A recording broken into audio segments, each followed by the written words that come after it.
Formula ఈ race కేసులో ED విచారణకు హాజరయ్యారు ఐఏఎస్ అరవింద్ కుమార్. నిన్న ఐఏఎస్ అధికారి అరవింద్ కుమార్ను ఏసీబీ విచారించగా ఇవాళ ఈడీ ఎంక్వైరీ చేస్తోంది. ఫార్ములా ఈ రేస్ కేసుకు సంబంధించి పలు ప్రశ్నలు అడుగుతోంది. ముఖ్యంగా బ్రిటన్కు చెందిన ఎఫ్ఈఓ సంస్థకు నిధుల బదలాయింపుపై అరవింద్ కుమార్ను ఎంక్వైరీ చేస్తోంది ఈడీ. నిన్న ఏసీబీ విచారణకు హాజరయ్యారు ఐఏఎస్ అధికారి అరవింద్ కుమార్. ఉదయం నుంచి ఇన్వాయిస్, ప్రొసీడింగ్స్ సహా పలు ప్రశ్నలు అడిగారు అధికారులు. ఎఫ్ఈఓ సంస్థకు 54 కోట్ల రూపాయలు ఎవరు బదిలీ చేయమన్నారు, ఎప్పుడు చేశారని దానిపై ప్రశ్నలు అడిగినట్లు తెలుస్తోంది. అప్పటి మున్సిపల్ మంత్రి కేటీఆర్ ఆదేశాల ప్రకారమే నిధులు బదిలీ చేసినట్లు ఏసీబీకి తెలిపినట్లు తెలుస్తోంది. అరవింద్ కుమార్ స్టేట్మెంట్ ను ఏసీబీ రికార్డ్ చేసింది. ఇక హైదరాబాద్ లోని ఈడీ ఆఫీస్ నుంచి మరిన్ని డీటెయిల్స్ అనిల్ అందిస్తారు లైవ్ లో. అనిల్, అప్డేట్స్ ఏంటి? కేటీఆర్ కార్పొరేషన్ కొట్టువేయడంతో ఒకేసారి అటు ఏసీబీ అటు ఈడీ దూకుడు ఒప్పించాయి. ఈరోజు సీనియర్ ఐఏఎస్ అధికారి అరవింద్ కుమార్ ఈడీ ఆఫీస్కి కాసేపటి క్రితమే చేరుకున్నారు. సో విచారణ కూడా ప్రారంభమైంది. నిన్న కూడా అటు ఏదైతే బిఎల్ఎన్ రెడ్డి ఉన్నాడో అతన్ని కూడా విచారించినటువంటి పరిస్థితి. సో ముఖ్యంగా ఈ విదేశీ సంస్థకి నిధుల బదలాయింపుపై ముఖ్యంగా ఈడీ ఫోకస్ చేసేటువంటి అవకాశం ఉన్నది. ఇటు హిమాయత్ నగర్లో ఉన్నటువంటి ఇండియన్ ఓవర్సీస్ బ్యాంక్ నుండి ఎప్పుడెప్పుడు ఈ అకౌంట్ నుండి ట్రాన్సాక్షన్ జరిగాయి అవి కూడా వెలికితీసే అవకాశం ఉంది. ముఖ్యంగా ట్రాన్సాక్షన్స్ స్టేట్మెంట్ ఆధారంగా అరవింద్ కుమార్ని విచారించే అవకాశం ఉంది. ఇక నిన్న ఉదయం నుండి సాయంత్రం వరకు కూడా అటు ఏసీబీ ఆఫీస్లో అటు ఐఏఎస్ అరవింద్ కుమార్ని కూడా విచారించడం జరిగింది. సో నిన్న కూడా ఏసీబీ చాలా కూడా క్వశ్చన్స్ రేజ్ చేయడం జరిగింది. దాదాపు 55 కోట్ల నిధులు విదేశీ అకౌంట్లకు జమ చేయడం ఎవరు నిర్ణయం తీసుకున్నారు, తర్వాత ఆర్థిక శాఖ అనుమతులు లేకుండా ఎందుకు ఈ నిధుల్ని రిలీజ్ చేశారన్నటువంటి క్వశ్చన్లు అడిగింది. ఆ తర్వాత కేబినెట్ అప్రూవల్ లేకుండా నిధులు ఎలా రిలీజ్ చేశారు, అప్పటి మాజీ మంత్రి ప్రస్తుతం MLA KTR working president, BRS working president KTR అప్పుడు మంత్రిగా ఉన్నాడు. సో అతను ఆదేశాలు ఏమైనా ఇచ్చాడా, ఆ రూల్స్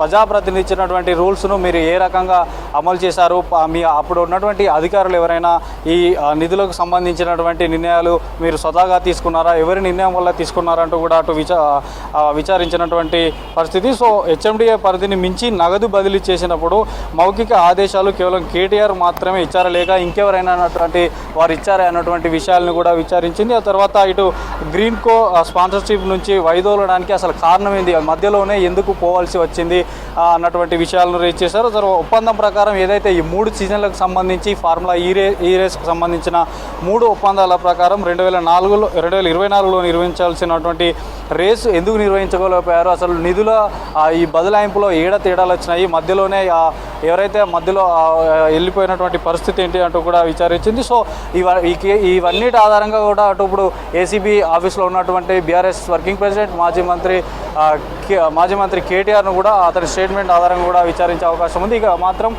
కాసేపటి క్రితమే ఈడీ ఆఫీస్కి చేరుకున్నటువంటి అరవింద్ కుమార్ను మాత్రం ఈడీ విచారణ ప్రారంభించింది. సో ఈ అరవింద్ కుమార్ అండ్ నిన్న విచారించినటువంటి బిఎల్ఎన్ రెడ్డి వీళ్ళ స్టేట్మెంట్ ఆధారంగా ఈ నెల 16న కూడా కేటీఆర్ను విచారించేటువంటి అవకాశం ఉంటుంది. సో ముఖ్యంగా మనకు చూడవచ్చు, నేను దాదాపు 7-8 గంటల పాటు అటు బిఎల్ఎన్ రెడ్డిని కూడా విచారించింది.